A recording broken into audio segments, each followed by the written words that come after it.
अस्सलाम वालेकुम व्यूअर्स, मैं हूं सजाद महर अपने यूट्यूब चैनल ला स्टूडियो के साथ एक नई इन्फॉर्मेटिव वीडियो लेकर हाज़िर हूं।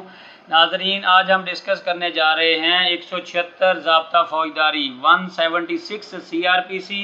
इसके दो ज़िमन हैं। नंबर 1 है इंक्वेस्ट रिपोर्ट कौन तैयार करता है, किसको इख्तियार है। नंबर 2 कब्र कुशाई कौन करता है और किसको इख्तियार है।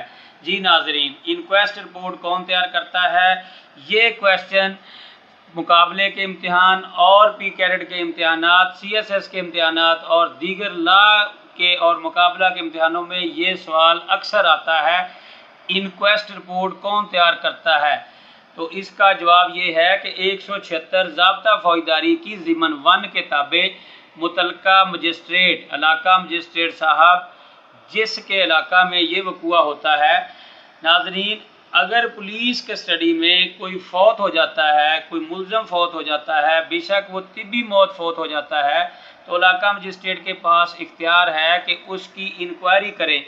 उस इंक्वायरी को, उसकी वजह मौत को मालूम करने के लिए जो इंक्वायरी, जो प्रोसेस अदालत शुरू करती है और उसमें तहरीरी तौर पर जो रिपोर्ट बनाती है, जो हुक्म पास करती है, वो इंक्वेस्ट रिपोर्ट कहलाती है। इलाका मजिस्ट्रेट को ये इख्तियार है कि वो अपने थाने का एरिया में होने वाले किसी भी ऐसी डिसअपीयरेंस, किसी शख्स के गायब हो जाने पर या किसी शख्स के फौत हो जाने पर इंक्वायरी शुरू करे। असल में कार्रवाई 174 और 176 ज़िमन 1 में फ़र्क ये है कि 174 में पुलिस किसी खुदकुशी या दीगर फौत की सूरत में वजह मौत मालूम करने के लिए तफ्तीश करती है, जबकि मजिस्ट्रेट साहब अदालत 176 ज़िमन 1 के तहत पुलिस कस्टडी में डिसअपीयरेंस या फौतगी की सूरत में इंक्वायरी अमल में लाती है। इसी 176 ज़िमन 1 176 ज़ाब्ता फौजदारी की ज़िमन 2 क्लास सेकंड ये है कि कब्र कुशाई कैसे की जाएगी।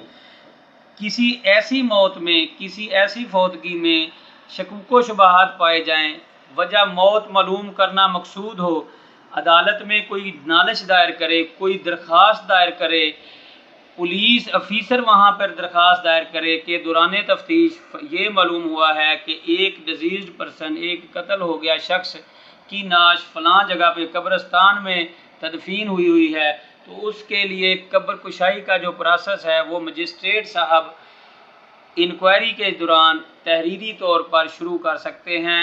कब्र कुशाई का इख्तियार मजिस्ट्रेट, मुतलका इलाका मजिस्ट्रेट या सूबाई government, executive magistrate, judicial magistrate या मेट्रोपॉलिटन मजिस्ट्रेट को मुकर्रर करे, वो कब्र कुशाई का इख्तियार रखते हैं और उनकी मौजूदगी में कब्र कुशाई का प्रोसेस होता है।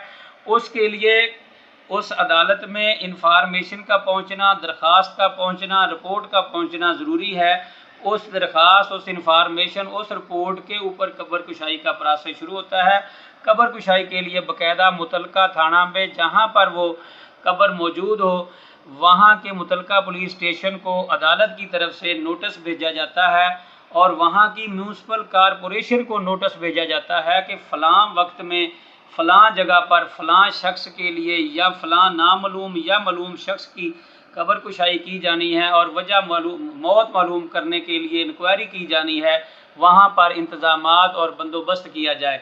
मुकर्रर वक़्त पर मुतलका मजिस्ट्रेट साहब वहाँ पर पहुँचकर कब्र कुशाई का प्रोसेस करवाते हैं। वहाँ से डिजीज़्ड पर्सन जिसकी नाश होती है उसको कब्ज़ा में लिया जाकर 24 घंटे के अंदर अंदर मुतलका नज़दीक तरीन मेडिकल अफीसर, जिसको सूबाई गवर्नमेंट ने इख्तियार दिया हो या जो मेडिकल डॉक्टर हो, जिसको अदालत हुक्म करे, वो उसका पोस्टमार्टम, उसका प्रोसेस कंप्लीट करने के बाद पार्सल इकट्ठे किए जाएंगे। वहाँ पर वो डॉक्टर पोस्टमार्टम के दौरान जो एविडेंस की चीज़ें होंगी वजह मौत मालूम करने के लिए या शनाख्त के लिए शनाख्त मालूम करने के लिए जो चीज़ें पार्सल अपने कब्ज़ा में लेगा, वो बज़रिया पुलिस फॉरेंसिक साइंस एजेंसी के लिए पहुंचा दिए जाएंगे।